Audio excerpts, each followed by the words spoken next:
It's a joy to be back here. This is my third time here, and it feels like it wasn't very long since the last time, so it's lovely to be back. The drive was not as lovely today, I'm going to say, but it is lovely to be here. So we are in the season of harvest. Did you all have a nice Thanksgiving? Was it lovely? Nice. We had a very, very special Thanksgiving. We have kids all across the country, and we had the opportunity to fly to Halifax, where my stepdaughter lives, and my son and his partner, who are in Toronto, met us there, and we had a beautiful family time, which for us doesn't happen all that often, so it was delightful. But what I did learn is that I am too old for popping over to Halifax for a weekend.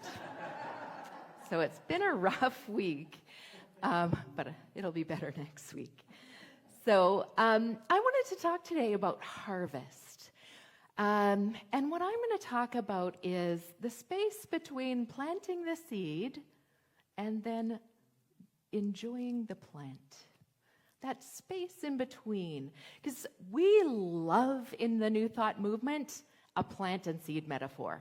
We love it. So we always talk about, we are the thinkers who think the thoughts. We plant a seed in mind, and then there is this spiritual law that makes it so, and the plant is the manifestation of our idea. Pretty simple, right? Yeah. Have you ever watched one of those videos or a nature show where they have the time lapse? So they have a seed, and then you see it opening, and it all happens quite quickly. And it's a beautiful thing, right? The seed, and then the little sprout pops up, and then the leaf opens, and then the others start to grow, and then we get the roots deepening, and it's a really lovely thing to watch like that. And I think we might live in a time-lapse society right now. Isn't it sort of, have you noticed that when you want something, let's even say, a coffee maker. My son bought a coffee maker today. So let's say you decide I need a coffee maker. 30, 40 years ago, that would have meant you would have needed to decide, okay, I need a coffee maker. You'd have to get in your car, you go to the store, and you have to make sure the store's open, because it's not going to be open on Saturday. It's probably open for about 10 till 5. If you work that day, you're really out of hopes. You got to wait till Saturday. You go to the store. You got to pay with cash. And if they're out of stock, you don't know until you get there. So then you got to drive to another store. And what happens now today when you want a coffee maker? You grab your phone, coffee maker. It shows up sometimes even in the same day. Is that a time lapse or what, hey? And I think a lot of what we're experiencing is actually that we've moved into this time lapse world. And unfortunately, it's fantastic for those things that we can do that with, but I think a lot of deep change and transformation requires that sort of gestation time. There is a lot that happens from the seed to the plant. So I was thinking about it, if we think about it with a farmer who is planting carrots. They go along and they put all those teeny tiny little seeds in the dirt, and then at the end of that, what do you see? Like just a mound of dirt, right? And so they have to come back and they got to keep that dirt, moist. I am no farmer, by the way, so don't fact check this afterwards. They got to keep that moist, and they still, for several weeks, they don't see anything, but they got to keep that dirt moist. And then eventually this measly little sprout comes up, and then eventually some more leaves come up. But before they get that carrot, a whole lot of time passes.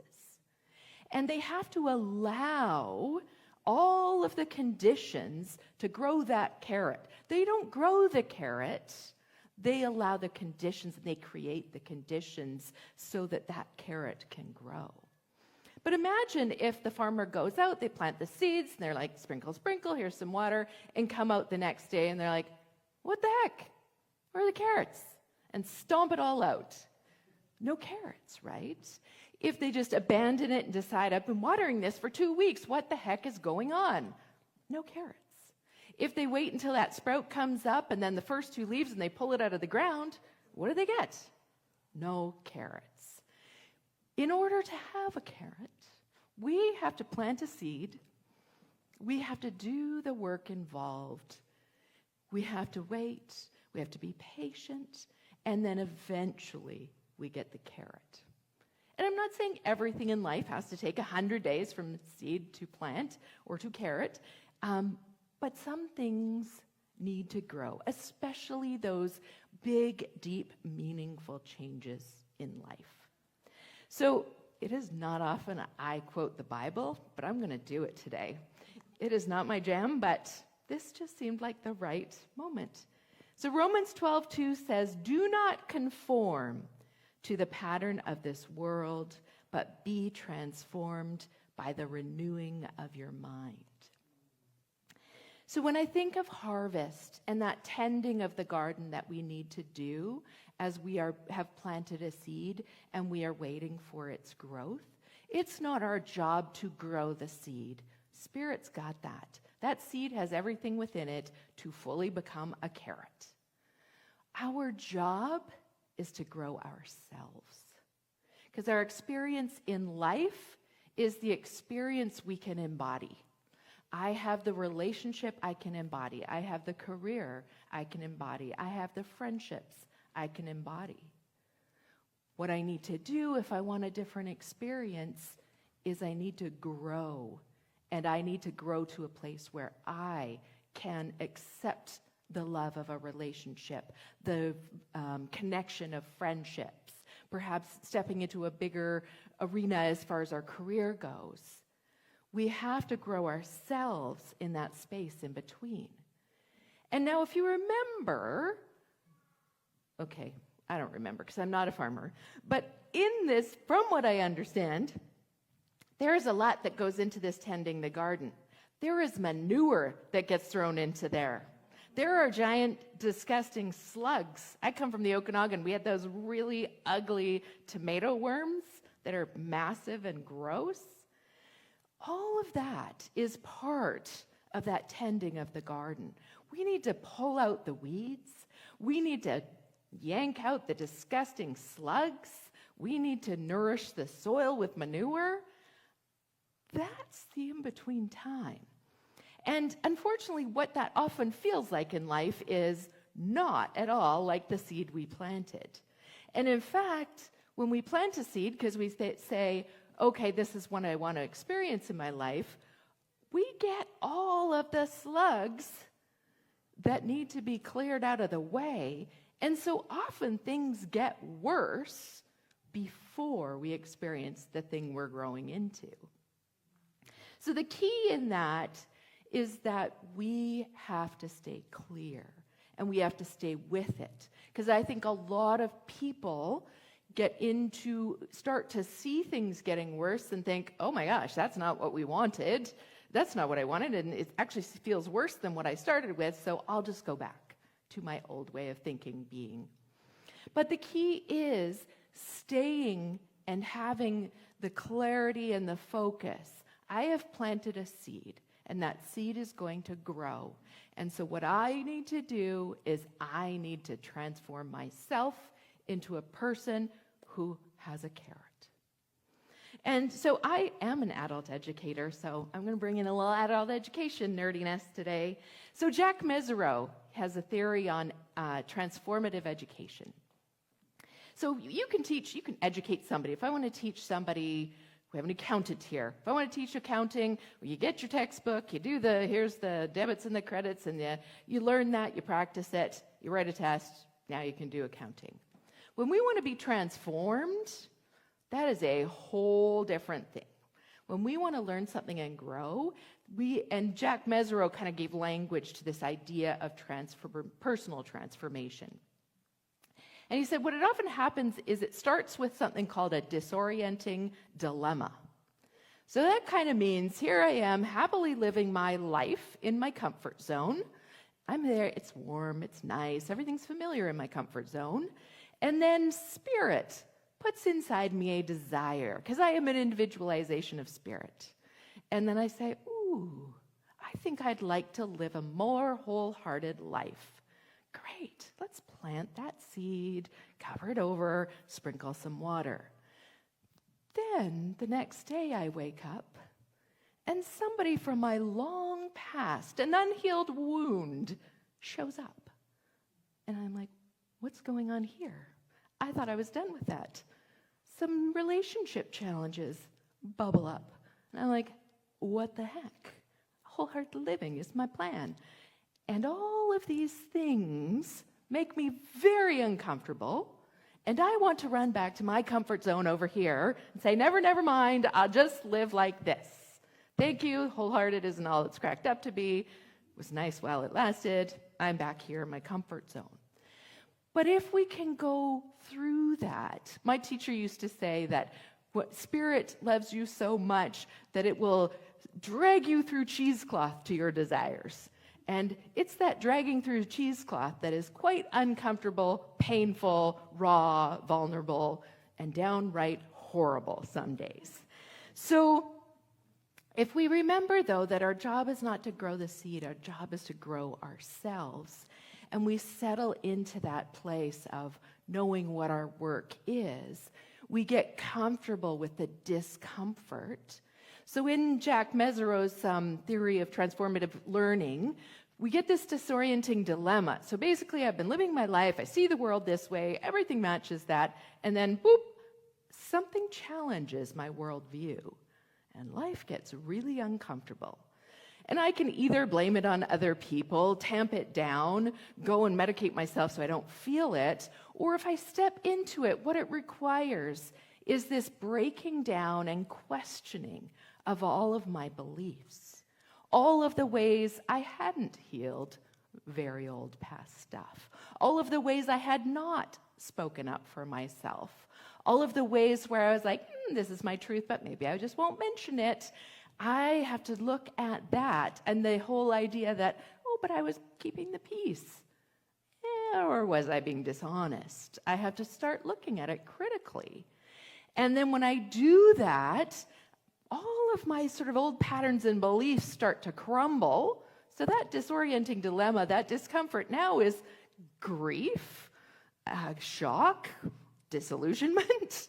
There's all that happens in there.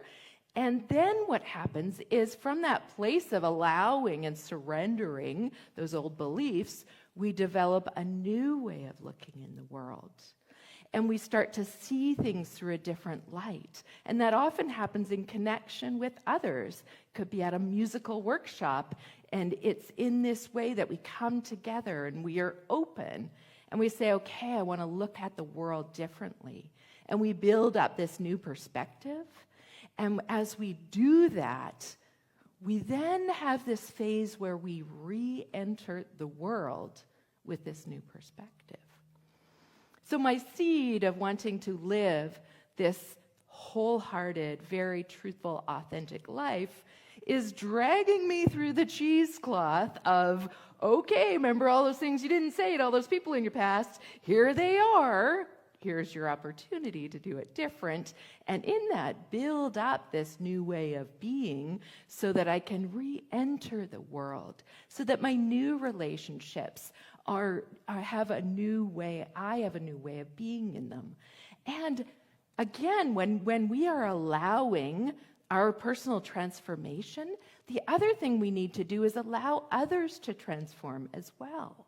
Because if we're going to have a different world, we have to transform ourselves, allow other people to transform. So it takes this patience, this compassion, this curiosity. It takes us opening to the potential, the possibility. And it takes pulling out some big, ugly, disgusting slugs. And if we were to look out in the world right now, I would guess that the world has planted a seed for a new way forward, and we have some big, ugly slugs that we are currently pulling out of our garden. So we have a choice as humanity. We have a choice in our own personal lives. Do I keep pulling these slugs, or do I jump back into my comfort zone and live in that more limited space?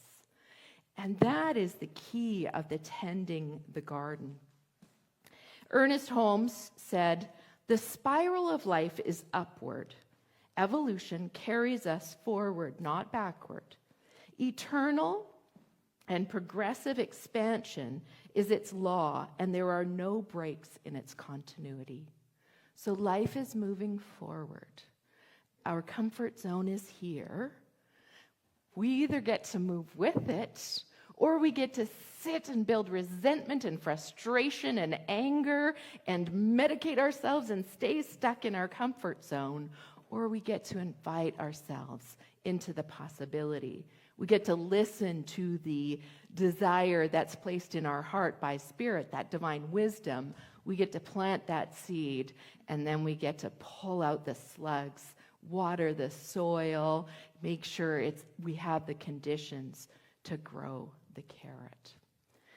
So I have a beautiful example that I just saw very recently about this. And I'm going to try and tell the story without crying. So somebody who's very special to me in my life, who I met 8 years ago, had done something that was just not done in her family. So she's a young Muslim woman, and she fell in love with a white boy. And that was not done in her family. And not only did she didn't fall in love with a white Christian boy, it was worse. She fell in love with a white boy who's an atheist. Now, people who are devoutly religious, they can kind of get their heads around, oh, you have a different religion, but you are godless? Like, that is not cool. So needless to say, in the early days, it did not go well. But this young woman had planted a seed of what about a world where I can love my white atheist person, and I can be a part of my family and connected, and we can all open and transform into a new place. So 8 years ago, that seed was planted. And through that time, there have been some big, ugly slugs. There's been a lot of manure. There's been watering. There's been more pulling of weeds. And that what happened yesterday was the culmination of tending that garden. And it was that her white atheist partner and her dad had their first meeting, and it went beautifully well. And she tended this garden, and she got her carrot. And it was a beautiful, beautiful thing. And talking to her yesterday, she was saying, I had to grow. Looking back, this couldn't have happened at any other time. But I also had to let my dad grow. We all had to grow. We had to have the compassion, the kindness, the grace, the willingness to kind of break down all those old, rigid patterns of thinking. And had she forced it, she had so many options. She could just run away from her family and abandon them, but she didn't. She kept showing up through these really difficult times where, it was contentious. She kept showing up, and she really sort of kept it to herself. She kept her lives separate until such a time that the carrot was ready to be pulled. Isn't that beautiful? And we're talking about someone very young, and just to have that wisdom, that grace, I think is such a beautiful example of that. So, and I see it in the world. I work in the world of access and inclusion for people with disabilities. And, for 15 years, when I first started, I was like, we're never going to. I sat with colleagues who were like, people with disabilities can't be pilots. People with disabilities can't be nurses. And that's where we were 15 years ago. And you know what? Today, the world has changed. I am a person with a disability. I teach a class full of lots of people with disabilities who are going to care for people with disabilities. We live in a different world. That garden, that seed was planted. We pulled the slugs and the weeds, and we're in this new place. So I would love to leave you all with a couple of questions. One, in your own life, do you see some areas where you've just been feeling, I don't know what the word for that is, but and maybe that is a seed that's planted that just needs some slugs pulling right now. Or have you an example that you've experienced in your own life? And you see that in your community and in the world right now. Where are we on that journey? And what's the transformation that you can do? So those are the seeds I've planted for this morning. So we're going to move into our discussion time, and I'd love to hear what you guys have to say. So thank you.